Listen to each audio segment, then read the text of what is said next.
Effectivement, on est, à chaque fois ravis de se retrouver pendant ces petits moments, ces petits webinaires qui est, un moment d'échange, comme le disait Romain, c'est l'occasion d'échanger sur différentes problématiques, avec la plupart du temps, une approche, terrain, une approche technique. Ce soir, ça sera donc le thème du frelon asiatique. C'est le début de la saison, hein, vous le savez tous, hein, en été, donc on a une recrudescence, d'interventions et puis qui va s'étaler tout au long de l'été puis de l'automne. Alors c'est vrai qu'en ce moment, les conditions météo, sont un petit peu moins favorables pour l'activité des insectes, mais Ouais. voilà, c'est sûr que la remontée des températures, dans quelques jours, fera que de nouveau il y aura une demande d'intervention qui va arriver, dans vos entreprises en fonction de ce que vous faites comme activité. Et donc effectivement, c'est un vrai plaisir de ce soir pouvoir en discuter. Voilà, peut-être parler de quelques nouveautés qui vont arriver là dans les prochains mois. Et puis voilà, réactualiser un petit peu sur les connaissances pour qu'on ait un socle de connaissances voilà, en commun. Alors peut-être que j'ai certains stagiaires que j'ai déjà eu en formation technique, hein, Guêpes Frelon. Écoutez, bonjour à vous. Voilà, c'est toujours sympa de vous retrouver. Et puis donc moi, pour me présenter rapidement, deux fonctions de casquette. La première, donc formateur chez Easy, aussi bien en certibiocide qu'en formation technique, principalement sur la problématique hyménoptère.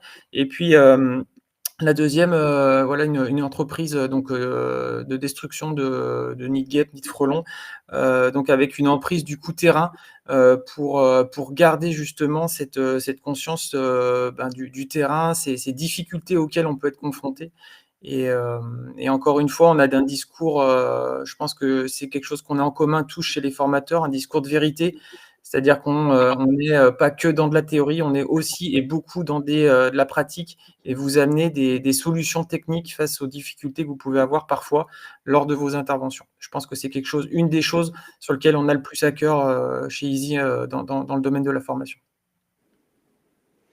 Super, merci Benoît. Moi, à mon tour, je me présente. Robin, je suis le fondateur du groupe. Moi, je suis scientifique de formation et on a aussi décidé chez Easy de contribuer à la recherche scientifique sur le frelon asiatique. Donc, en fait, on travaille beaucoup en grande proximité avec l'Institut français de l'abeille pour essayer de comprendre les stratégies de protection des abeilles et puis de former aussi un maximum d'apiculteurs à la gestion du frelon asiatique. Alors jusque-là, en tout cas jusque dans les années 2004, on n'était pas concerné par le frelon asiatique parce qu'il est arrivé finalement il n'y a pas si longtemps que ça en France. On s'aperçoit qu'il y a une progression qui est très rapide du frelon, parce qu'aujourd'hui on considère qu'on a 70 départements qui sont quasiment couverts par des informations sur le frelon asiatique, avec quelques particularités biologiques par rapport à nos deux hyménoptères classiques, que sont la guêpe germanique et le frelon commun. Donc en fait, nous, je dirais qu'on s'implique dans la formation des pros de manière à ce que vous puissiez être autonome sur le terrain et puis à l'aise. Et ça, c'est plutôt la partie de Benoît, mais aussi sur la partie scientifique pour essayer de mettre en place des protocoles, bien sûr toujours au travers des pros, de manière à pouvoir être plus efficace, intervenir de manière plus précoce. Aujourd'hui, on a une grosse problématique qui est la détection précoce du nid secondaire du frelon asiatique, parce qu'à la différence des autres hyménoptères, le frelon asiatique transhume, c'est-à-dire qu'il va partir d'un nid primaire et aller vers un nid secondaire plutôt en grande hauteur dans les arbres, et c'est ça qui rend aussi difficile l'intervention. Qui plus est en milieu naturel, donc l'utilisation d'insecticides doit être, je dirais, gérée, en tout cas limitée aussi à la simple intervention. Aujourd'hui, on travaille beaucoup sur des outils de détection précoce de ces nids de frelons asiatiques secondaires, parce que c'est la clé, les détecter avant que le nid puisse produire des mâles et des femelles qui puissent ensuite s'accoupler et donner des futures fondatrices pour la saison suivante. Donc en fait, nous, on est vraiment dans le partage sur ce sujet-là. En tout cas, moi, dans mon activité de recherche, je travaille bien sûr sur les rongeurs et la punaise des lits, mais aussi sur le frelon asiatique désormais. Et donc l'idée, c'est vraiment de partager avec la communauté toutes les avancées scientifiques qui peuvent être faites, sur le sujet. Alors vous avez le pape du frelon asiatique en France, Éric Darouzet, qui travaille beaucoup sur ce sujet-là. Nous, l'intérêt, c'est qu'on puisse mettre en place la détection précoce, des méthodes d'intervention vraiment terrain pour les professionnels, pour qu'ils puissent être autonomes sur le terrain. Voilà globalement, et donc l'idée c'est que Benoît puisse aussi aborder tous ces sujets-là dans les formations qu'on propose, de manière à ce que vous soyez à la pointe à la fois des interventions en termes de sécurité et en termes de protection de l'environnement aussi. Puisque en fait, avec le frelon asiatique, c'est la même chose avec le moustique tigre. Hein. On est sur des espèces qui sont récentes finalement sur le sol français, avec une nécessité d'intégrer la biologie de ces espèces-là et puis de mettre en place des protocoles qui ne sont pas forcément des protocoles classiques, mais vraiment très adaptés à l'espèce. Voilà, et puis on vous parlera aussi d'une activité qui nous tient à cœur en fin de webinaire, que sont les abeilles, puisqu'aujourd'hui on a fait le choix aussi de rejoindre une communauté d'entreprises qui proposent des ruches qui proposent des ruches aux entreprises, parce que quelque part, lutter contre le frelon asiatique, c'est aussi lutter pour la préservation de la biodiversité, mais c'est aussi de pouvoir mettre en place dans les entreprises des actions qui soient de nature à aider les pollinisateurs. Alors, on considère que les abeilles ne sont pas forcément des insectes sauvages, mais sont des insectes plutôt, je dirais même domestiques des fois, mais aujourd'hui, on sait que l'intervention des abeilles dans la pollinisation, notamment du milieu agricole, est essentielle. Donc en fait, l'idée, c'est vraiment qu'on puisse proposer des services aux professionnels, à la fois dans la gestion des espèces envahissantes, mais aussi à la fois des actions qui puissent être favorables aux espèces qui participent à la pollinisation et à la biodiversité. Voilà, Ben, je te propose qu'on commence, du coup. Allez, c'est parti, avec plaisir. Écoute, je te laisse, tu commences sur la première partie ? Ouais, super. Donc voilà le petit sommaire qu'on a souhaité aborder avec vous ce soir.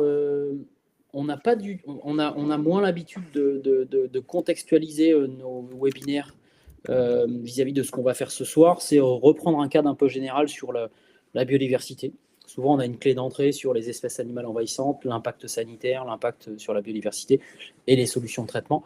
Aujourd'hui, c'est simplement pour faire un petit 360 autour des problématiques de biodiversité. C'est vrai que la biodiversité, on nous rabat un petit peu les oreilles avec ça. On a un effondrement de la biodiversité. On verra effectivement quelques chiffres sur ce sujet-là. Et en tout cas, aujourd'hui, il est unanime d'observer qu'on a une chute de la biodiversité, notamment celle des insectes. Aujourd'hui, on parle de 60 à 70% des espèces d'insectes qui ne se portent pas très bien. Et donc, forcément, un impact sur les écosystèmes. Et on s'apercevra que si on aborde la problématique du frelon asiatique, le frelon asiatique est un facteur d'accélération de baisse de la biodiversité, ce qui n'est pas forcément le cas de la guêpe ou du frelon commun, et qui est très lié à la biologie du frelon asiatique, qui est très particulière.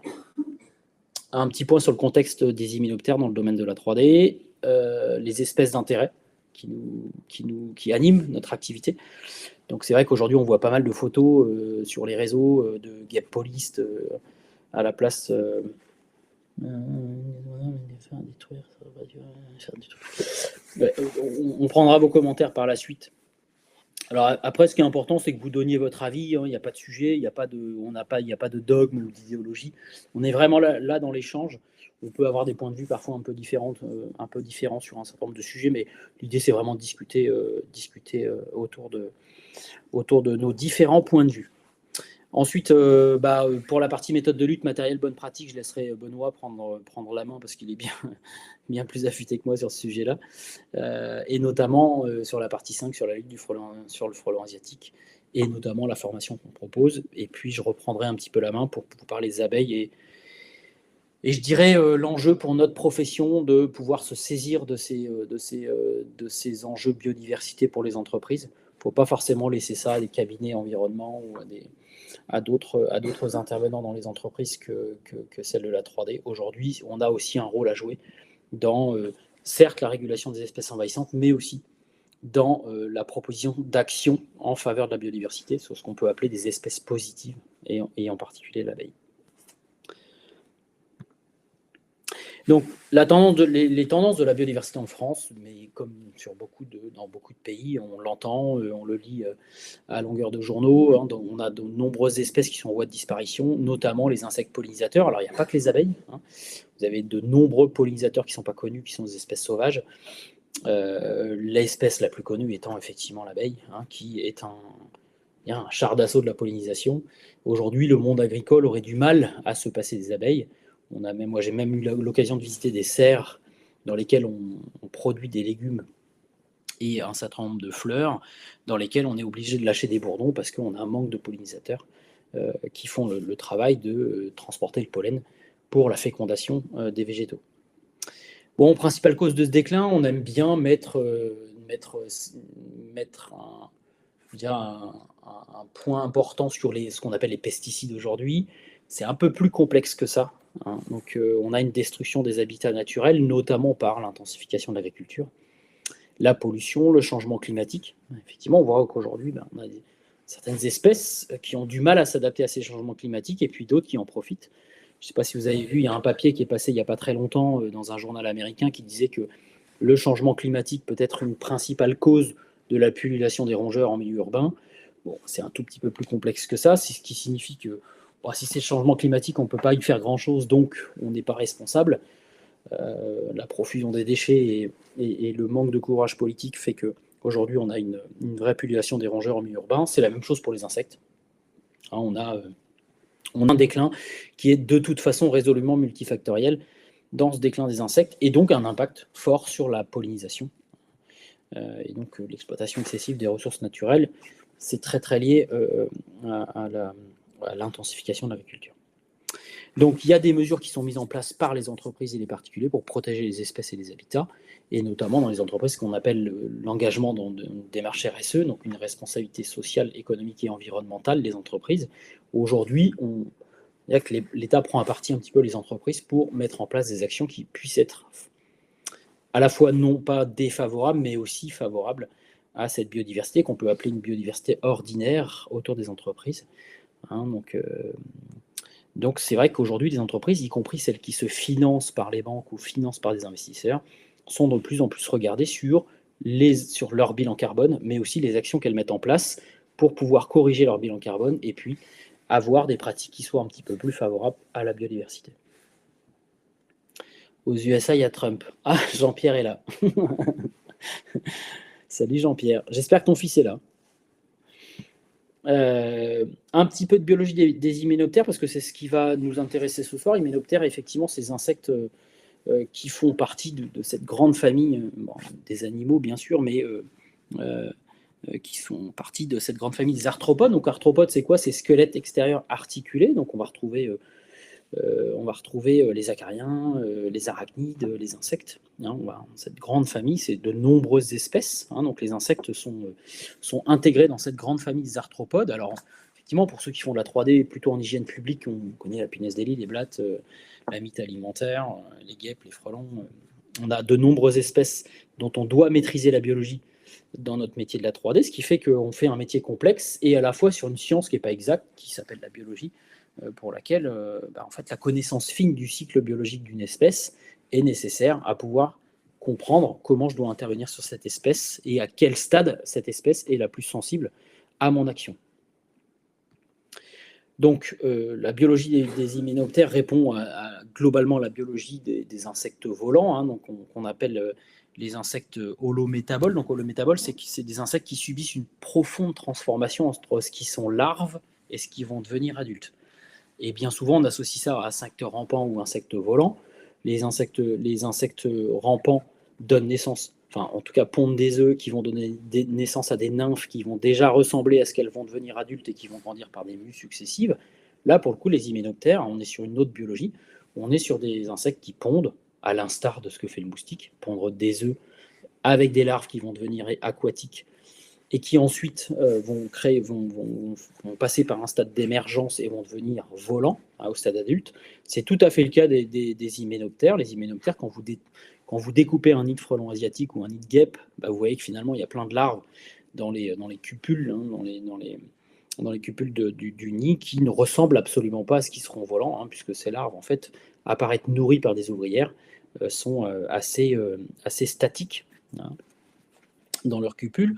Et ensuite, elles vont operculer la cupule, se transformer en insectes volants et ensuite émerger pour pouvoir faire le travail de mâle, de femelle ou d'ouvrière. Donc, ça correspond vraiment à la biologie des insectes volants. Voilà, bon ça c'est une police. Voilà typiquement la biologie de ces hyménoptères, mais en tout cas qui correspond à la biologie de tous les insectes, y compris volants, hein. Donc un corps segmenté en 3 parties, la tête, le thorax et l'abdomen, avec la tête dont la fonction est de concentrer tous les sens, hein, donc capter, et notamment capter les phéromones grâce aux antennes, mais également pas très loin du centre de décision qui est le pseudo-cerveau, en tout cas cerveau des insectes. Le thorax qui a une fonction logistique, hein, donc porter les pattes. On rappelle que chez l'insecte, on a uniquement 3 paires de pattes et 2 paires d'ailes. Là, en l'occurrence, chez les hyménoptères, il y a une paire d'ailes qui est fonctionnelle, l'autre qui sert à la stabilisation du vol, et puis la partie abdominale qui va concentrer les principaux organes, les principaux organes vitaux, donc le système nerveux, le système respiratoire et le système cardiaque. Également le système de reproduction, hein, donc, en fin d'abdomen. Donc, le squelette, il est composé de protéines qu'on appelle la chitine. Donc, la chitine, effectivement, c'est une protéine qui durcit, qui fait que parfois, avec les insecticides, notamment en pulvérisation, on a du mal à contrôler des insectes parce qu'il va falloir que notre insecticide il transperce, je dirais, il traverse, hein, cette carapace-là. Et donc, on a parfois des effets, quand on poudre un nid de guêpe, par exemple, ben on va avoir de la poudre qui va rentrer non pas directement par le squelette, mais par les trous respiratoires de l'insecte qu'on appelle les spiracles. Et donc, ils vont aller accéder au système nerveux immédiatement avec des insecticides, à l'instar de ce que font les pyréthrinoïdes de synthèse, qui vont aller cibler le système nerveux immédiatement et ensuite neutraliser l'insecte en inhibant ses fonctions vitales. Comme je vous le disais, le corps composé en 3 parties, tête, thorax, abdomen. Et donc, les insectes sont ce qu'on appelle les hétérothermes, à notre grande différence. Nous, on a une capacité à réguler notre propre température interne, qu'on appelle l'homéostase. Et en fait, ces insectes, eux, ils sont très dépendants de la température extérieure. Donc, c'est pour ça que là, la saison, on ne l'a pas vraiment démarré, parce que les températures externes ne permettent pas un métabolisme suffisamment important des insectes, de manière à ce qu'ils puissent coloniser l'environnement et puis faire leur nid primaire ou leur nid secondaire. La vision, elle est relativement mauvaise, hein, chez les insectes. Par contre, les insectes repèrent facilement les mouvements. Et en fait, on a une vraie disparité de la capacité de ces insectes à voler. On a même des insectes qui ne volent plus, hein, la punaise des lits, les blattes. Alors, ne me dites pas que les blattes volent, hein. Les blattes, elles planent. Le vol, c'est la capacité d'un insecte de partir d'un point A pour rejoindre un point haut, alors qu'effectivement, les blattes, elles, sont connues pour planer. On a des retours de terrain qui nous le montrent.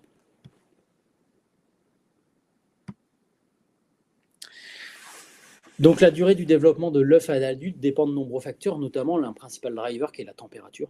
La température chez l'insecte, elle est très importante. C'est pour ça que là, on est très observateur. Alors ils ont annoncé une belle semaine dans une semaine et demie. Là. Ils ont annoncé des températures qui augmentent. Donc là, ça va être très favorable à la fois au développement des moustiques, à la fois à une activité plus importante des guêpes frelons. Donc c'est pour ça que on attend les températures douces et peu d'hygrométrie pour voir la saison de ces insectes démarrer. Les ressources trophiques, bon ça, les insectes s'adaptent assez facilement, surtout les insectes sur lesquels on travaille, hein, qui la plupart du temps consomment des ressources alimentaires qui sont assez similaires aux nôtres. L'hygrométrie, qui est importante parce que les insectes en fait aiment pas trop les environnements trop secs, et la disponibilité en oxygène. Voilà. Par contre, le facteur prépondérant, ça va rester la température. On le voit chez les guêpes, on le voit chez les moustiques, mais on le voit également chez les mouches, où on a des accélérations de cycle biologique qui est liée à une augmentation des températures. Lorsque les conditions sont défavorables, on le connaît bien, notamment chez la punaise des lits, qu'on appelle la diapause, les insectes, ils ont une capacité à réduire leur métabolisme, hein, on parle donc de phénomène de diapause, qui permet, notamment chez la punaise des lits, de pouvoir attendre des mois avant de retrouver une source de nourriture. Donc l'insecte, il est en métabolisme ralenti, on pense qu'il est mort, mais il est encore vivant, simplement en métabolisme ralenti. Donc un potentiel de descendance souvent très élevé, et c'est la raison pour laquelle on nous demande très régulièrement d'intervenir sur ces espèces-là. Donc les hyménoptères, on a plusieurs espèces, hein. Bon, celles qui nous intéressent, c'est certainement pas l'abeille, c'est les guêpes, guêpes germaniques notamment. On a aussi une autre espèce qui produit des nids qui ne sont pas operculés, qu'on appelle le polyste. ou la guêpe polyste. C'est souvent celle qu'on retrouve dans un parasol resté dehors ou dans le barbecue. Quand on met le barbecue en marche, on a un petit nid non operculé, souvent de 50 à 60 cellules. Ça, c'est typiquement le travail de la guêpe polyste. La guêpe polyste, on doit dire que ça fait partie des pollinisateurs, tout comme au même titre que la guêpe et que le frelon commun. La particularité de la guêpe germanique et le frelon commun, c'est qu'elles se nourrissent en partie, en tout cas les larves se nourrissent en partie de protéines d'autres insectes. Je dis bien en partie, 20, 30, 40%. La problématique avec l'avènement du frelon asiatique, qu'on appelle également le frelon à pattes jaunes, ça mettra un petit peu un terme aux discussions qu'on peut avoir sur LinkedIn. On dit non, c'est un frelon commun, non, c'est un frelon asiatique. Le frelon asiatique, c'est pattes jaunes. C'est comme ça qu'on le reconnaît, il est un peu plus petit que le frelon commun. Et avec 2 tiers de l'abdomen noir et 1 tiers orange, alors que c'est inversé chez le frelon commun, 1 tiers de noir et 2 tiers de jaune. L'avènement du frelon asiatique a un petit peu bouleversé nos pratiques, bouleversé également l'impact dans l'écosystème. C'est la raison pour laquelle le frelon asiatique a besoin de transhumer, d'aller faire un nid en grande hauteur, plutôt en milieu naturel, pas très loin d'une source d'eau, pour pouvoir capturer des insectes pollinisateurs, parce que les larves se nourrissent entre 70 et 80% de protéines d'autres insectes. Donc on voit bien tout de suite que le frelon asiatique va avoir un impact sur l'écosystème local bien plus fort que ce qu'on peut connaître avec le frelon commun ou la guêpe. Donc, en fait, on a plusieurs familles dans cette classe des hyménoptères. Donc, les abeilles bourdons, qu'on appelle aussi les osmies, qui sont plutôt des pollinisateurs, qui ont peu d'impact, si ce n'est des impacts positifs sur l'écosystème par leurs actions de pollinisation. Et les guêpes et frelons qui font partie de la famille des Vespidés. Et donc, l'idée, c'est vraiment de bien faire la différence entre ces différentes espèces. On a quatre espèces qui peuvent vraiment animer notre activité 3D.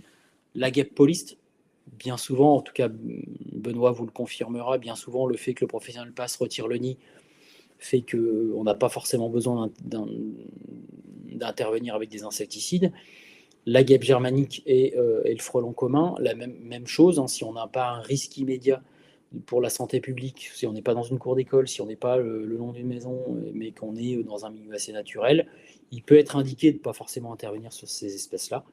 Par contre, frelon asiatique, il n'y a pas trop de questions à se poser. On sait pertinemment qu'on est face à une espèce qui compose son bol alimentaire, notamment pour ses larves de pollinisateurs naturels et notamment d'abeilles. Et donc là, l'intervention, elle est nécessaire.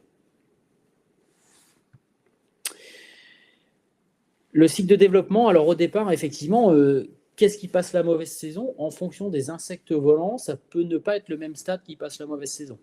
On peut, par exemple, chez le moustique, on a des œufs qui sont pondus en fin de saison, qui vont rentrer en diapause et qui se développeront à la première apparition des bonnes températures et de l'humidité.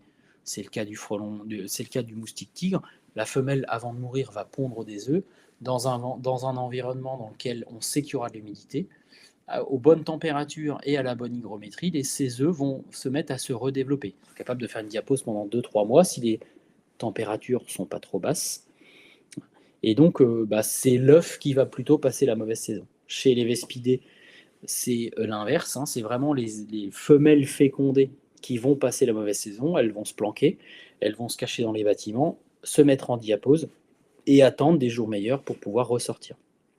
Elles vont ensuite créer un nid, elles vont elles-mêmes créer un nid primaire, et elles vont pondre des œufs. Elles vont pondre des œufs au départ, des œufs qui sont fécondés.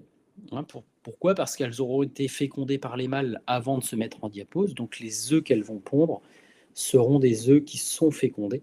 Et donc les œufs fécondés chez le frelon ou chez la guêpe vont donner naissance à des ouvrières stériles. Les ouvrières stériles en début de saison, quelle va être leur fonction? La fonction de consolidation du nid et la fonction d'aller chercher de la nourriture pour les larves qui vont se développer dans le nid. Et puis en fin de saison, cette femelle qui au départ pondait des œufs qui étaient fécondés va épuiser le sperme qu'elle avait dans la spermathèque et va se mettre à pondre des œufs non fécondés. Et les œufs non fécondés vont donner naissance à des mâles et des femelles fertiles. Et donc c'est pour ça que la reproduction est un point clé chez les hyménoptères, parce que L'idée dans notre métier, c'est peut-être à l'avenir de développer des outils de monitoring, en tout cas des outils de détection qui nous permettent de détecter notamment des nids de frelons asiatiques avant que la femelle puisse produire des mâles et des femelles fertiles, et donc avant qu'on puisse produire des femelles fécondées pour la saison suivante. On a un vrai enjeu, au-delà d'intervenir, une fois la chute des feuilles des arbres, sur des nids qui, de toute façon, ont déjà généré des mâles et des femelles. Et donc, on a déjà des femelles qui sont gravides, en tout cas des femelles qui sont fécondées, qui vont pouvoir passer la mauvaise saison. Donc, c'était moins le cas chez la guêpe germanique et chez le frelon commun. Aujourd'hui, avec le frelon asiatique, il y a un vrai enjeu pour notre profession de pouvoir être capable de détecter rapidement et précocement des nids, des nids secondaires de frelons asiatiques et de les détruire avant qu'ils puissent être de nature à produire des mâles et des femelles. Hein, c'est ça que j'entendais tout à l'heure par intervenir précocement. Bon, les espèces, on en a pas mal parlé. Hein, donc, pourquoi ces espèces qui sont importantes en termes de santé publique? Il y a un risque d'abord pour l'humain. Les piqûres sont douloureuses. Sachant qu'en plus, les guêpes et les frelons ont des dards lisses, donc ils peuvent piquer plusieurs fois en fonction de la contenance de la glande à venin. Hein, donc un risque d'empoisonnement du sang. On a également des gens qui font ce qu'on appelle des réactions exagérées, donc des réactions immunitaires exagérées à la piqûre, qu'on appelle l'œdème de Coinck. Hein, où tous les ans dans le journal, vous voyez des gens qui sont morts à la suite d'une piqûre de frelon asiatique ou de frelon commun. Et notamment des enfants qui constituent une population à risque aussi pour les piqûres. Risque pour les travailleurs, ça c'est vrai que c'est risque pour notamment les salariés. Hein, donc les gens qui ne sont pas forcément de notre métier, notamment les paysagistes, qui se mettent à tailler une haie qui contient un nid de frelon asiatique, en règle générale, ils s'en aperçoivent assez rapidement. Et avec l'avènement du frelon asiatique en France, on a un vrai risque apicole qui est apparu, puisqu'aujourd'hui, on a une vraie prédation d'un certain nombre de ruches qui sont opérées par le frelon asiatique. Ce qu'on ne connaissait pas avec la guêpe germanique ou avec le frelon commun, qui finalement prédate assez peu les abeilles. Là, on a un vrai risque biodiversité. Si on considère que les abeilles font partie de la biodiversité, on a un vrai risque d'atteinte aux pollinisateurs. Donc voilà, petite différence, à gauche, vous avez un frelon asiatique, à droite, un frelon commun. Le frelon commun, c'est une grosse guêpe. Donc ce que je vous dis, effectivement, un tiers de l'abdomen noir et les 2 tiers jaunes. Et le frelon asiatique, les 2 tiers noirs et un tiers orange avec les pattes jaunes. Bon, maintenant, je pense que vous avez l'habitude. Donc, on suspecte que ce frelon asiatique, ce soit une ou quelques femelles fécondées qui soient arrivées, notamment à Agen, dans la région d'Agen, en tout cas dans le Lot-et-Garonne, qui soient arrivées à cause de poteries chinoises en 2004. Et donc, c'est de là que le frelon asiatique a pris son essor, notamment en France, et on considère aujourd'hui qu'on a près de 70 départements qui sont concernés par le frelon asiatique. Donc là, cette carte, elle ne marche pas. Ça, c'était simplement depuis 2004 pour vous montrer la progression du frelon asiatique. Alors, la carte n'est pas interactive. La progression du frelon asiatique en France, à l'instar de ce qu'on connaît sur les espèces animales envahissantes, ce sont des espèces qui ont une capacité génétique à bien réparer leurs erreurs. C'est-à-dire qu'à partir de une ou quelques femelles fécondées, on arrive à envahir un pays entier avec des insectes qui sont viables. Les mammifères ne savent pas très bien faire ça. Les insectes savent très très bien faire ça, en fait. Donc, une femelle fécondée peut donner naissance à la population de frelons asiatiques françaises sans forcément qu'on ait de tares génétiques qui apparaissent dans la population d'insectes et que tous les animaux soient vraiment fertiles de manière à envahir le paysage. C'est le cas avec le moustique tigre aussi. Quelques individus permettent d'établir une population quasiment au niveau national. Voilà quelques photos. Alors la particularité du frelon asiatique, c'est que la taille de ses ailes et son poids lui permet de faire du vol stationnaire. Donc en fait, il est devant les ruches, il attend que les abeilles se stabilisent pour aller capturer les abeilles, couper la tête et ramener le reste du corps au nid pour pouvoir nourrir les larves. Puisqu'en fait, les frelons asiatiques qu'on voit devant les ruches, c'est des ouvrières qui viennent capturer des abeilles ou d'autres pollinisateurs pour pouvoir nourrir les larves qu'on a besoin de faire grandir au nid. Il y a une particularité aussi du frelon asiatique, c'est que les individus sont 5 à 6 fois plus nombreux dans les nids de frelons asiatiques que ce qu'on connaît dans les nids de frelons communs. Avec également une autre particularité, c'est qu'on a une entrée apicale, donc une entrée basale pour le frelon commun, et on a toujours une entrée par le côté pour le frelon asiatique. Ça, c'est assez respecté, notamment sur les nids secondaires de nids de frelons asiatiques.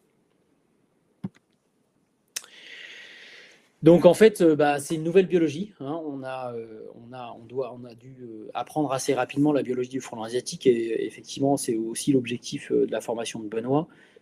On a appris rapidement une nouvelle biologie. C'est une espèce qui transhume, c'est une espèce qui est agressive, et c'est une espèce qui a un impact fort sur la biodiversité. Donc la nécessité de se former aussi sur cette biologie de ce finalement nouvel insecte, tout comme l'approche de la biologie également du moustique tigre. La particularité de l'asiatique, c'est que 50% des nids sont en zone urbaine ou en zone rurale, hein. Donc, en fait, il installe son nid vraiment en fonction des conditions et des ressources alimentaires qu'il a autour de lui. 75% des nids secondaires sont à plus de 10 mètres de hauteur dans un arbre, ce qui rend la lutte difficile, et également sa détection difficile, parce que c'est un moment où on a les feuilles des arbres. Donc c'est là où il faut qu'on innove aussi pour pouvoir détecter précocement ces nids en présence des feuilles. Donc le nid est toujours placé proche d'une source d'eau et proche d'une source de nourriture et de butinage des pollinisateurs, souvent au bord des champs, au bord des rivières, parce que les larves, en fait, elles consomment essentiellement de la chair d'insectes. Donc capable de vol stationnaire, c'est ce que je vous disais tout à l'heure, grâce à son rapport taille des ailes et poids. Et donc aujourd'hui, c'est vraiment un insecte qui est classé parmi les espèces animales envahissantes préoccupantes pour son risque apicole, le risque agricole, mais aussi le risque humain, et notamment son agressivité lorsque vous approchez du nid. Ben, je te laisse la suite. Allez, je remets mon micro, c'est parti. Bien, donc effectivement, on a compris la difficulté que représente ce frelon asiatique d'un point de vue biologique. On a vu également la difficulté, le danger qu'il peut représenter d'un point de vue sécuritaire pour les populations, pour les travailleurs.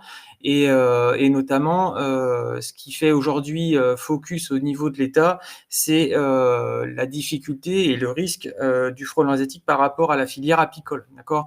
Pour donner quelques chiffres, hein, il faut quand même bien comprendre que le frelon asiatique, aujourd'hui, on estime qu'il est responsable d'environ, grosso modo, 20% de la mortalité des abeilles domestiques, donc Apis mellifera, sur le territoire français. Donc l'apiculture est déjà soumise à plein de difficultés par rapport au changement climatique, l'utilisation de certains pesticides, par rapport à des maladies type varroa, et le frelon asiatique vient se rajouter en plus. Et en termes de chiffres également, hein, pour avoir ça en tête, c'est une estimation, on estime environ 12 millions d'euros de pertes pour la filière apicole, uniquement imputables au frelon asiatique. Donc on comprend que même si le frelon asiatique n'est pas un enjeu uniquement pour l'apiculture, on comprend bien par ces chiffres qu'il pose un vrai problème pour cette filière apicole. Voilà.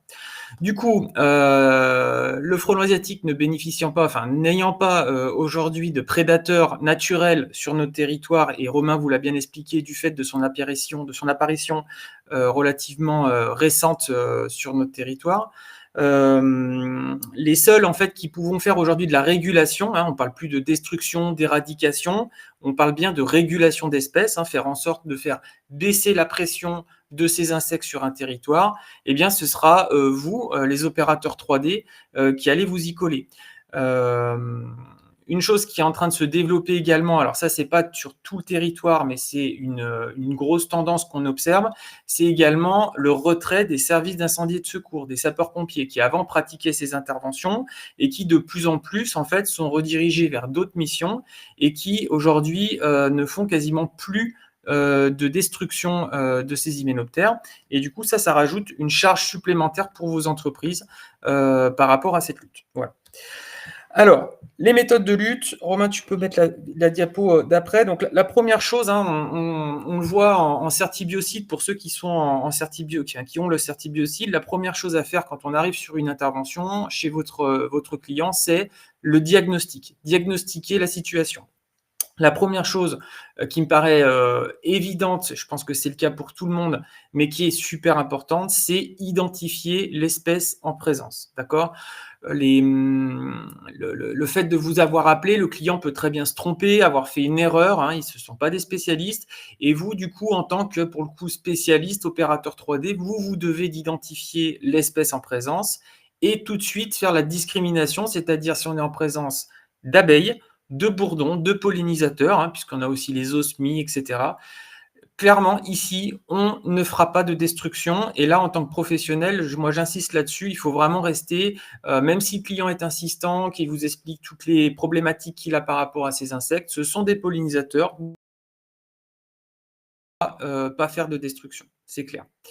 Donc, identifier immédiatement la présence d'abeilles ou de bourdons, c'est super important, même si parfois c'est compliqué, hein, parce que des abeilles, des colonies d'abeilles, peut-être que vous l'avez déjà eu, hein. Dites-le moi en description là dans le chat, hein. Peut-être que vous avez peut-être déjà eu ces problématiques, des seins d'abeilles qui se sont installés dans des cheminées ou dans des murs, ça pose un vrai problème. L'idée, ce serait que ce soit récupéré par des apiculteurs, mais parfois les apiculteurs ne veulent pas ou ne peuvent pas faire cette récupération et on est un petit peu dans une situation un peu floue où personne ne veut vraiment s'en occuper, mais le client continue à avoir des problématiques. D'accord. Voilà, donc première chose à faire, l'identification dans le diagnostic, l'identification de l'espèce en présence. OK. Concernant les méthodes de lutte, parlons tout de suite d'un sujet qui parfois peut poser problème, c'est le piégeage. Aujourd'hui, il y a beaucoup de, en fonction des départements, pareil, hein, ça c'est un vrai problème, on va y revenir après, il n'y a pas une uniformisation de la lutte contre le frelon asiatique au niveau national. Alors, il y a une loi hein, qui vient d'être votée le 14 mars 2025. Cette loi a été votée et elle vise en fait à organiser encore plus les méthodes ou les techniques de lutte contre le frelon asiatique. Et dans ces méthodes-là, il y a des financements qui ont été mis en avant. Il y a la possibilité de faire du piégeage. Alors, j'attire l'attention sur le fait que, et ça je pense que vous l'avez peut-être tous vu déjà en certibiocide, le fait de parler d'un piégeage sélectif, c'est lorsque l'attractif qui va attirer l'insecte, l'attractif est sélectif. Le problème, c'est que dans ces pièges, on utilise un appât alimentaire. Et cet appât alimentaire ne va pas attirer uniquement du frelon asiatique, il va attirer tout un tas d'hyménoptères et d'insectes qui ne sont pas visés par le piégeage. Alors, en général, les pièges sont quand même équipés de grilles permettant aux insectes de s'échapper, mais ce qu'on a du mal à évaluer, c'est dans quel état ces insectes ressortent. Et dans certains cas, on observe notamment un blocage de la reproduction chez ces insectes qui ont été piégés pendant un moment à cause du stress qu'il a ressenti, et donc derrière, donc, une absence de reproduction. Du coup, même si l'insecte il ressort vivant et que vous ne le retrouvez pas dans vos pièges, on peut quand même penser qu'il y a un impact négatif sur la biodiversité et sur l'entomofaune locale. D'accord. Donc, restons très prudents. Il y a des études en ce moment qui sont lancées sur plein de territoires avec du piégeage massif. Moi, je demande à voir les résultats. Aujourd'hui, au niveau scientifique, le piégeage dit sélectif ne fait pas l'unanimité. Donc, en tant qu'entreprise 3D, je pense qu'il faut être très prudent là-dessus et j'encourage pas forcément à la distribution et à la vente de pièges, surtout à des particuliers qui ne sont pas formés pour Ouais. l'utilisation de ça. Donc, Excuse-moi, ouais, Ben, je te coupe. En ce moment, il y a des études qui sont faites aujourd'hui aussi sur la compétition entre les rennes, notamment de frelons asiatiques. Il semblerait que laisser faire la compétition entre rennes avant d'installer un nid primaire et un nid secondaire soit de nature à provoquer une forte mortalité des rennes enfin, en tout cas des femelles qui sont fécondées. Et globalement, si on piège ou on soulage la population d'une partie de ces femelles fécondées, il semblerait qu'il n'y ait plus de combat entre les femelles fécondées et qu'on obtient plus de nids primaires et de nids secondaires que si on s'abstient de piéger, en fait. Après, on n'est pas encore au clair là-dessus, mais il semblerait que le piégeage ne soit pas que positif pour la régulation du frelon asiatique, quoi. Donc on voit effectivement, hein, qu'aujourd'hui on a encore des interrogations, on ne sait pas tout sur notre frelon asiatique, qui pose problème et effectivement moi j'encourage vraiment les scientifiques à continuer leur travail, pour mieux connaître cette espèce et ça nous permettra, certainement de trouver aussi des solutions, alternatives, à ce qu'on fait aujourd'hui. Je vois que dans le chat, il y a des pas mal de questions là par rapport aux abeilles dans les cheminées. Oui, ça peut devenir, un problème de 3D, je suis d'accord, mais attention aux conséquences que ça peut avoir. J'entends par là le côté, on va dire l'image positive, et c'est normal hein, qu'a l'abeille. Si vous, en tant qu'entreprise 3D, vous commencez à faire un traitement en toiture, que les gens commencent à vous voir, à vous prendre en photo, ça peut très rapidement être très mal interprété. Il y a souvent un gros travail de pédagogie à faire et vous n'avez pas forcément le temps ni la possibilité de le faire sur place. Et vous pouvez aujourd'hui finalement avoir des problèmes hein, avec soit les services environnement des mairies hein, qui peuvent être mis au courant que vous avez fait une destruction d'abeilles, voire certaines aussi associations hein, qui protègent les pollinisateurs et qui pourraient être tentées de vous mettre à défaut. Donc simplement, ce que je veux dire là-dessus pour clôturer ce problème d'abeilles dans les cheminées ou dans les murs, c'est que oui, on peut de temps en temps être amené à la faire, mais soyez très prudent par rapport à ça et essayez, si c'est possible, de trouver des solutions alternatives à la destruction. Voilà, simplement ça que je voulais dire. Alors, toujours dans la lutte. Donc on parlait, je vous disais, hein, le diagnostic, identifier l'espèce. Donc là, de façon prioritaire, c'est la première chose à faire lorsqu'on arrive chez son client. On ne traitera pas de la même façon s'il s'agit d'un nid de guêpe poliste hein, qu'on voit à droite. Donc un nid qui, pour le coup, n'est pas fermé, hein, complètement ouvert, uniquement avec des galettes operculées. Et puis, face à un nid de frelon, qui soit européen ou asiatique, pour le coup, on n'agira pas de la même façon, on n'utilisera pas les mêmes équipements de protection individuelle, on va s'équiper de façon tout à fait différenciée, d'accord. Et également, le périmètre de sécurité à mettre en place sera totalement différent. Ça, vous le savez, si vous êtes opérateur 3D, c'est une des premières choses qu'on vous demande de faire, mettre en sécurité, que ce soit votre client, que ce soit les gens qui sont peut-être autour, si vous intervenez sur la voie publique ou à l'intérieur d'une entreprise, et également votre propre sécurité en tant qu'opérateur. D'accord ? Et cette sécurité, ce périmètre de sécurité qu'on vous demande de mettre en place, il a pour but de faire en sorte d'exclure cette zone et de permettre uniquement à la personne, donc vous, l'opérateur 3D, hein, de rentrer à l'intérieur, toujours équipé de vos EPI.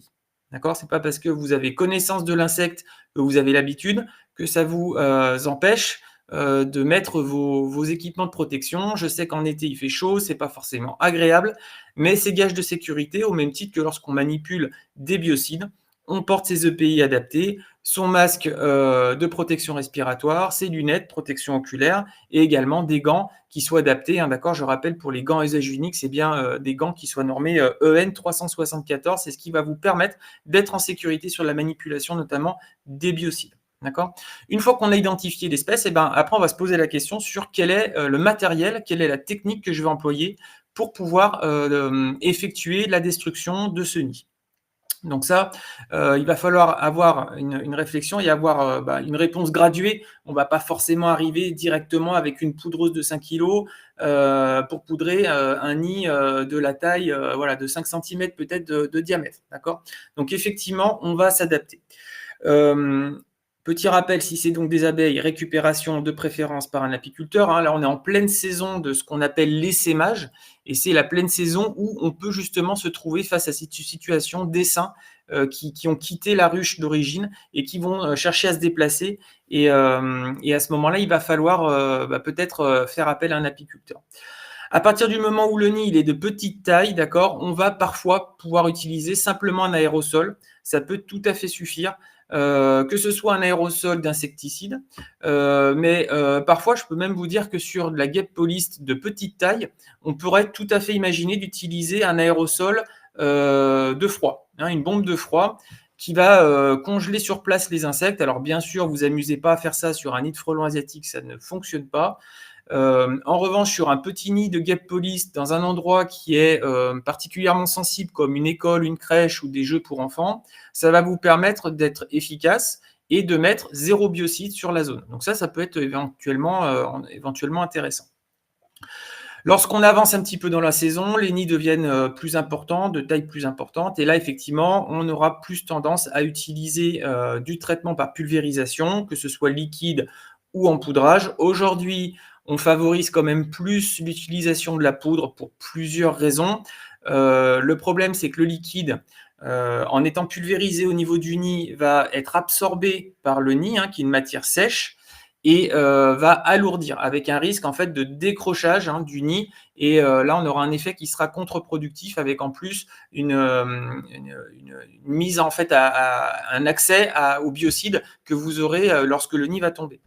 Donc aujourd'hui, on va plutôt favoriser le traitement par poudrage. Il va être de deux ordres, soit avec des molécules synthétiques, d'accord, tout ce qui est pyrètre de synthèse, ou alors plutôt une molécule, on va dire, plus naturelle, qui est le pyrète naturel, qui ont des caractéristiques un petit peu différentes. Voilà. Donc après, c'est vraiment à vous, en tant qu'opérateur, à choisir la molécule en fonction de l'objectif que vous voulez atteindre. Et ça passe par la connaissance, le fait de consulter les FDS de vos produits pour connaître quel produit vous utilisez, qu'est-ce qu'il y a à l'intérieur comme molécule, qu'est-ce qu'elle a cette molécule comme propriété et pourquoi j'utilise dans cette situation.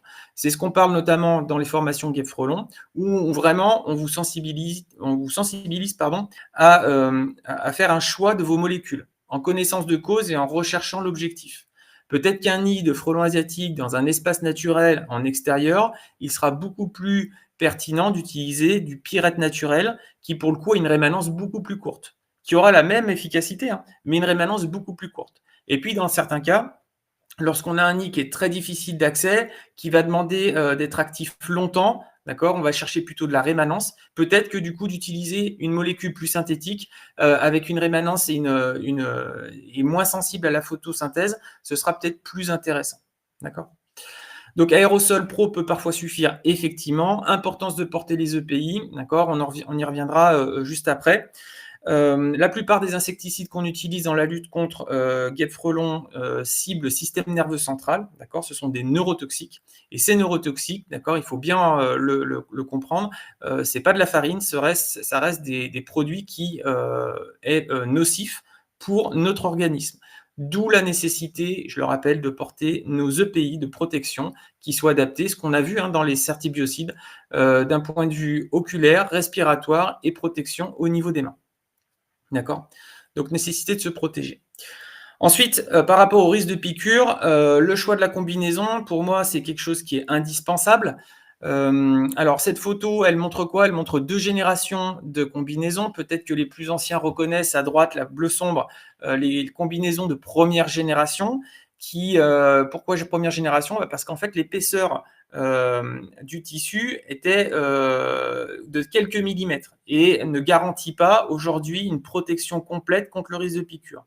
À l'opposé, aujourd'hui, si vous choisissez une combinaison, on va dire qui est normée, vous allez avoir un tissu qui est beaucoup plus épais, qui va lui, par contre, vous protéger à 100% du risque de piqûre. Et pour moi, c'est essentiel aujourd'hui qu'un opérateur il puisse se dire, je vais faire une intervention sans me dire, je vais me faire piquer une fois sur deux. D'accord? Donc la protection, c'est ce qui va aussi permettre de travailler calmement, sans être dans la précipitation, parce que la précipitation, c'est souvent source d'erreurs et d'accidents. Quand vous êtes à l'intérieur de combles, que vous êtes enfermé, que vous ne pouvez pas partir comme ça du jour en un éclair, si vous commencez à subir une forte attaque, vous serez bien content d'avoir une combinaison qui vous garantisse à 100% une étanchéité et à 100% de ne pas être piqué. Donc vraiment, le choix de la combinaison, pour moi, il est essentiel. Effectivement, il y a plusieurs marques. Je vois des marques qui sont sur le chat. Il y a plein de marques différentes. Nous, vous savez, chez Easy, on ne fait pas de partenariat particulièrement. On vous propose un panel de combinaisons. À vous après de faire votre choix en votre âme et conscience en fonction des éléments qu'on vous fournit en formation. OK. Ensuite, en termes de matériel contre la lutte, donc ensuite on a plusieurs choses à notre disposition. La première photo à gauche, vous reconnaissez tous la fameuse poudreuse, d'accord, donc d'une marque bien connue. Donc ça, c'est ce qui va vous permettre d'aller injecter le produit insecticide, la poudre, directement à l'intérieur du nid. Je précise bien à l'intérieur du nid. Il n'est pas question de badigeonner un nid à l'extérieur. On ne met pas le biocide en accès à l'extérieur. Le biocide, pour qu'il soit efficace, on va le mettre à l'intérieur du nid et en toute petite quantité. D'accord? Ce n'est pas en remplissant un nid de poudre qu'on aura une meilleure efficacité. Aujourd'hui, on est sur quelques milligrammes de produits injectées dans un nid pour avoir un effet létal sur la colonie. Ensuite, bon, on voit différentes photos avec l'utilisation de perches, et cetera. Aujourd'hui, effectivement, du fait de l'arrivée de ce frelon asiatique qui a un petit peu bouleversé nos interventions, on se rend compte que une bonne moitié des nids sont à plus de 10 mètres et donc nécessitent soit de grimper aux arbres, et ça en termes de sécurité, c'est très moyen, soit l'utilisation de perches télescopiques qui aujourd'hui ont beaucoup évolué et qui sont un vrai confort pour l'utilisateur en termes de rapidité de mise en œuvre. Le fait également de se trouver éloigné du nid va aussi diminuer le risque de piqûre et c'est beaucoup plus confortable de travailler dans ces conditions. Et puis voilà, aujourd'hui, il y a des innovations qui arrivent dans autant des perches que l'utilisation des injecteurs. Et donc, c'est un monde aujourd'hui qui est en constante évolution et qui amène des innovations qui sont intéressantes pour les applicateurs. Et puis, deux autres méthodes de lutte qui sont, on va dire, annexes, qui ne sont pas privilégiées à mon sens, en tout cas qui existent, mais qui ne sont pas privilégiées sur toutes les interventions. Vous avez le traitement au paintball et le traitement au drone. Le paintball, la problématique, c'est le risque de dispersion des billes d'insecticides lorsque vous loupez votre cible. Et lorsque vous traitez un nid, souvent vous êtes à une grande distance, donc le risque de mettre des billes à côté, il est forcément présent.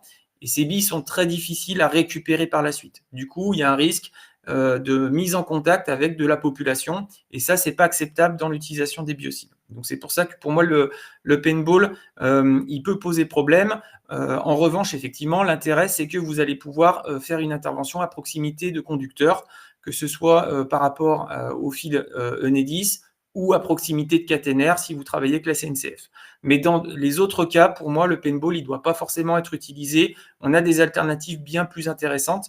Et puis pour finir, le drone. Alors le drone, c'est pareil, hein, le gros problème, c'est le coût, l'achat, la réglementation qui aujourd'hui est assez stricte sur les autorisations de vol, sur le fait qu'il faut ne pas être à proximité de certaines zones. Donc ça va quand même limiter son utilisation et puis le risque de crash lorsque vous êtes en train de traiter à proximité d'un arbre. Il suffit qu'une hélice vienne percuter une branche et là, vous avez un risque de crash sur des drones qui valent entre 5 et 10 000, voire bien plus. Ça pose quand même un vrai problème. Donc, pour moi, aujourd'hui, ce n'est pas forcément le plus adapté dans l'utilisation des traitements de nid de guêpes et frelons. Voilà. Alors, on parlait sécurité. Effectivement, je vous parlais de la sécurité par rapport à la piqûre. Ça, la solution, c'est l'utilisation d'une combinaison EPI de qualité. Par rapport à la sécurité sur la manipulation des biocides, c'est l'utilisation des EPI sur la protection respiratoire, la protection oculaire, la protection au niveau de la peau. Et puis sur le risque du travail en hauteur, on fait également un point là-dessus parce que c'est important. Chaque année, malheureusement, il y a des accidents qui sont parfois mortels. Et donc, vraiment, j'insiste là-dessus. Ne banalisez pas vos interventions. Le risque pour aller décrocher un nid, pour aller faire une intervention lorsque vous êtes en hauteur, il doit être absolument pris en compte. Donc, utilisation de harnais de sécurité, de cordes, et surtout, j'insiste aussi, c'est la formation. Formez-vous au travail en hauteur à partir du moment où vous avez décidé de travailler en hauteur. Après, il y a beaucoup de sociétés qui aujourd'hui disent, écoutez, nous, on ne souhaite pas que nos opérateurs montent en hauteur, que ce soit sur un toit, que ce soit sur une échelle. On ne fera les interventions qu'au sol. Donc, soit on a l'utilisation de la perche, soit c'est aussi des interventions qu'on ne fait pas. Ça, pour moi, c'est tout à fait respectable. Mais par contre, si vous décidez d'aller faire ces interventions sur un toit, en hauteur, etc., ça implique forcément une formation et du travail, et du matériel de travail en hauteur. D'accord, et du travail, du matériel qui soit classé EPI. Hein, c'est important pour garantir votre sécurité. Alors, je vois que le paintball fait réagir. Hein. Le paintball en ville me paraît difficile à utiliser. Oui, mais malheureusement, on a quand même des retours avec certaines sociétés qui se permettent de l'utiliser. Et parfois, on a des problèmes. On a quand même aussi des retours avec en termes de responsabilité et d'accident.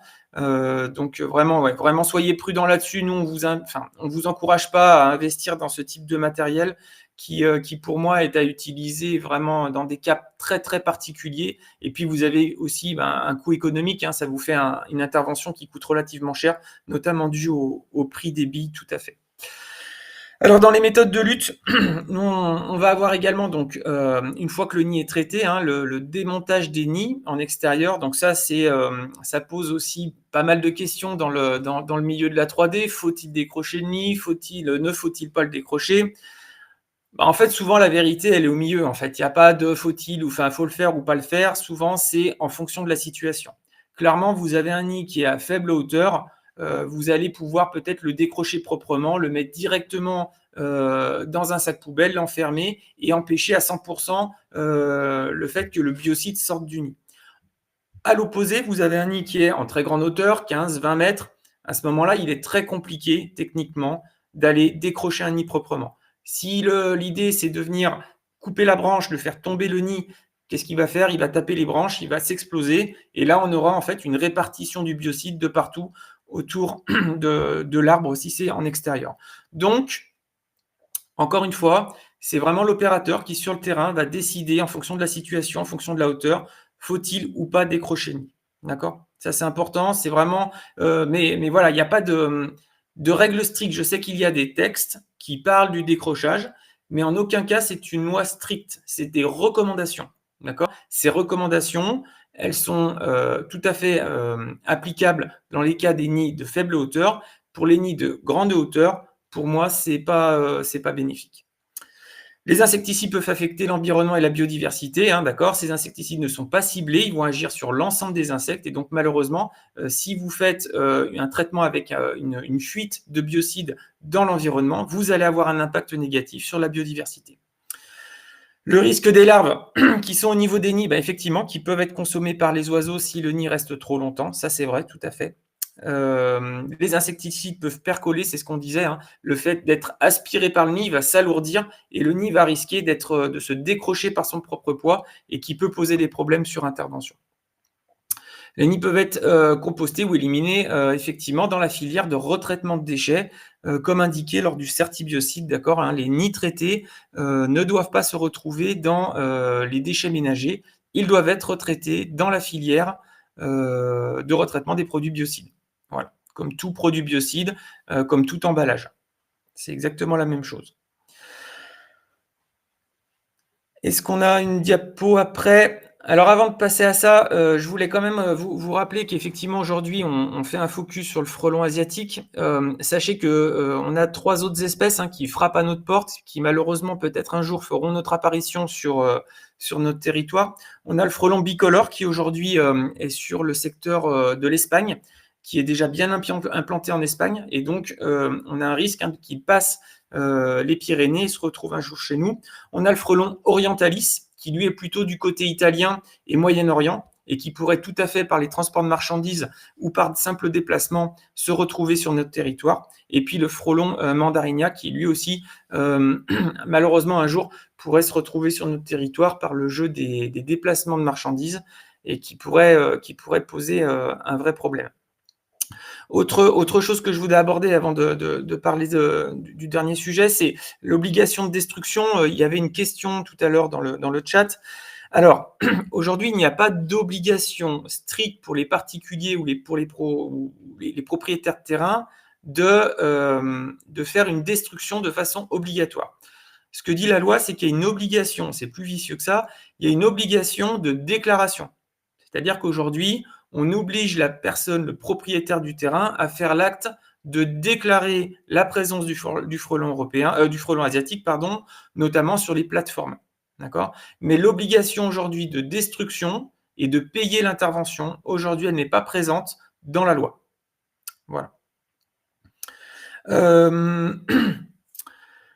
Ok, donc comme je vous le disais, hein, effectivement, ces sujets-là qu'on aborde très rapidement, voilà, en quelques minutes sur un webinaire, bah, il se fait en formation technique notamment, sur la formation Certifrelon, qui dure 2 jours et sur lequel en fait on va passer, on fait vraiment un focus. Pour ceux qui ont le Certibiocide, vous avez vu que ce sont des sujets qui sont abordés de façon assez rapide parce que le programme du Certibiocide est très chargé, il y a énormément de notions à aborder et la partie guêpe-frelon est finalement assez réduite.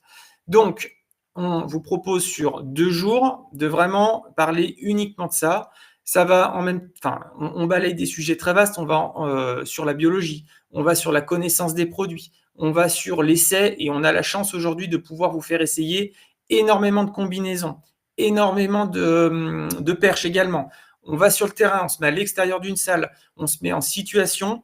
Le fait, c'est que sur 2 jours, on vous met vraiment dans les meilleures conditions pour pouvoir aborder les prochaines saisons qui arrivent de façon sereine en termes de sécurité, en termes d'utilisation des produits et en termes aussi de choix d'investissement par rapport à la combinaison, par rapport à la poudreuse, par rapport à la perche, etc., etc., etc. D'accord ? Donc effectivement, on vous propose un certain nombre de dates. On a essayé de les répartir un petit peu partout pour essayer de se rapprocher au maximum de vous. Donc, on a des dates à Strasbourg, on a à côté de Paris, Épinay, on a Toulouse, on a Bordeaux pour le mois de mai.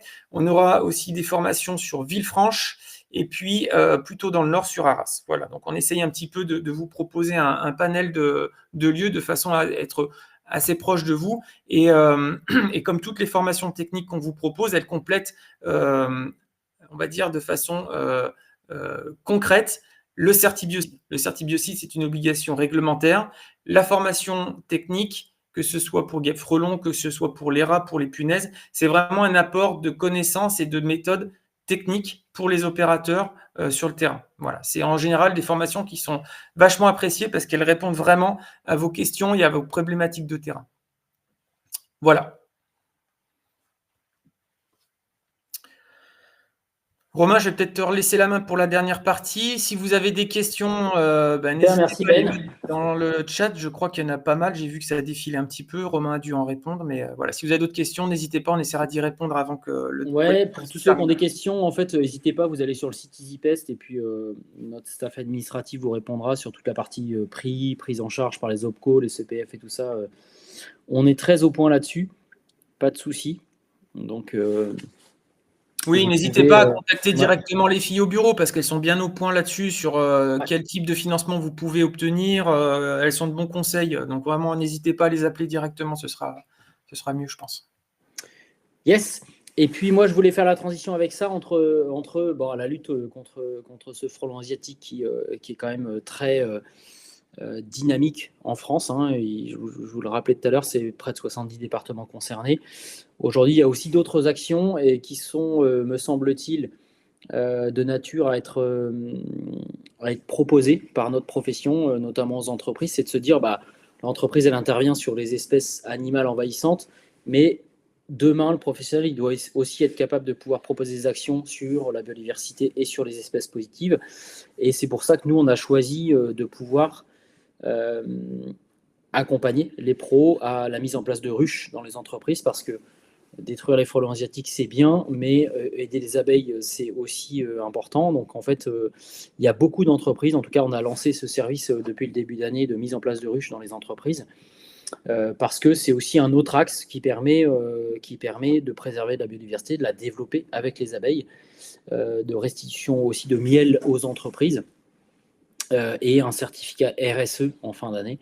Donc, l'idée dans ces formations-là et aussi dans ce qu'on propose pour les professionnels 3D en France, c'est de pouvoir s'inscrire dans la régulation des espèces envahissantes, mais aussi pouvoir proposer des actions environnementales qui s'inscrivent dans les engagements RSE des entreprises dans lesquelles vous intervenez. Alors, c'est moins vrai chez le particulier, parce que le particulier, lui, il vous appelle que quand il a un problème.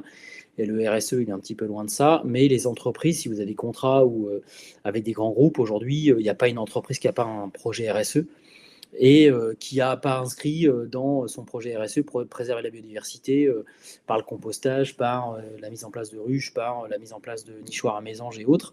Et donc, l'idée, c'est que nous, on propose aussi, au travers de vous, au travers des pros, la mise en place de ruches dans les entreprises pour pouvoir apporter non pas simplement un savoir-faire sur les espèces animales envahissantes, mais aussi pouvoir proposer des actions qu'on appelle des démarches éco-responsables auprès des clients, qui aujourd'hui vraiment renforcent l'image des entreprises qui sont impliquées dans le RSE.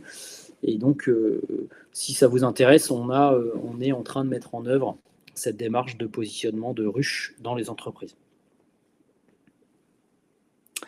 Ouais, alors la problématique des ruches, effectivement, les gens ils ont peur de se faire piquer par les abeilles. Nous, on a des solutions pour ça. Quand on installe des ruches dans les entreprises, on a des solutions de préservation du périmètre de la ruche, de nature à ce que les collaborateurs de l'entreprise ne se fassent pas piquer par les abeilles qui sont présentes sur le site. Voilà.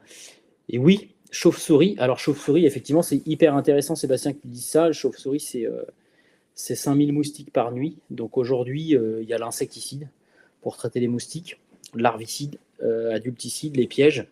Hein, effectivement, aujourd'hui, on voit bien que les opérateurs, en tout cas les fabricants, s'orientent vers la mise au point de pièges massifs avec du CO2 attractif pour piéger les moustiques. Mais il y a aussi, et je pense aujourd'hui que les professionnels doivent s'impliquer dans qu'est-ce que je mets en place sur les sites pour pouvoir aider la nature à pouvoir réguler ces espèces-là. Et Sébastien, comme tu dis, la chauve-souris est le principal régulateur de moustiques. En tout cas, on a beaucoup de retours de terrain qui nous disent moi, j'ai mis des abris à chauve-souris dans l'entreprise ou dans ma maison secondaire et aujourd'hui, j'ai pas de moustiques parce que les chauves-souris font le taf, quoi.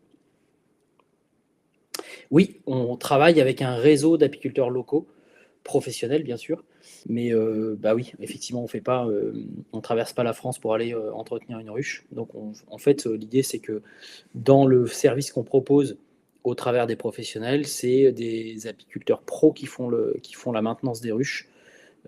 L'idée, c'est que ce soit aussi un revenu complémentaire pour eux, parce que c'est quand même une filière en souffrance. Et donc, l'idée, c'est vraiment d'associer tout notre savoir-faire pour pouvoir proposer ces actions-là, les actions environnementales aux entreprises. Voilà. Est-ce que vous avez des choses? Ouais, on va. Alors oui, on a fait pas mal de com là-dessus, mais on va faire un webinaire spécifiquement. Pour ceux qui sont intéressés, le 20 mai au soir, on fait une soirée sur Lyon, justement sur cette problématique abeilles et biodiversité. Alors c'est à Lyon, hein, tout le monde n'habite pas à Lyon, mais si ça vous intéresse, vous êtes les bienvenus.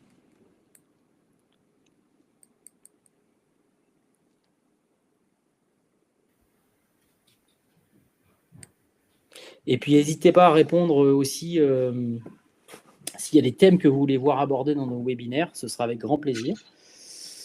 Et puis tous nos replays de webinaires sont sur notre chaîne YouTube Easy. Et puis voilà, si vous voulez rencontrer Benoît en vrai, il est mieux qu'en caméra, je trouve. N'hésitez pas à vous inscrire. Je te retourne le compliment. Non, mais effectivement, ça sera un moment d'échange qui va être super sympa, ouais, clairement. Ouais. Ah, les tiques. Alors, effectivement, les tiques, ouais. C'est un super thème. Moi, je bosse beaucoup là-dessus en ce moment.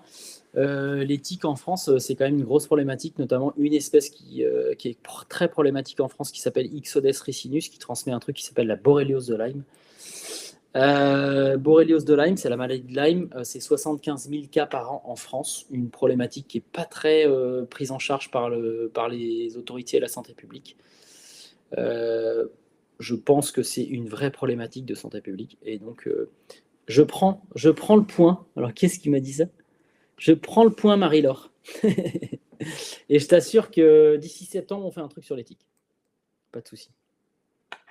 La problématique de la tique, c'est que c'est souvent périphérique au monde de la 3D. Alors, c'est des gens qui ont des chiens, qui vont à la chasse ou des gens qui vont se promener en forêt.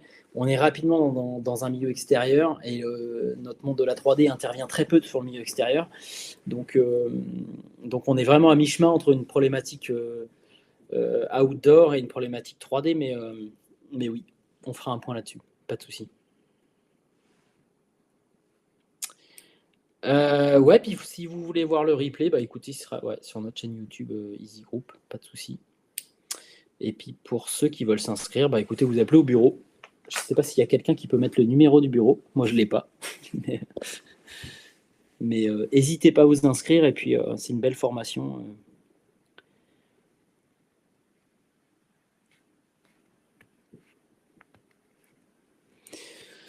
Bon, super. En tout cas, merci beaucoup pour votre participation. On était nombreux ce soir. C'était vraiment cool de vous retrouver. Et puis, on vous dit à bientôt. Merci à tous. Passez une bonne soirée. Au plaisir de vous recroiser. À bientôt. Ça marche. Bonne soirée. Ciao, ciao.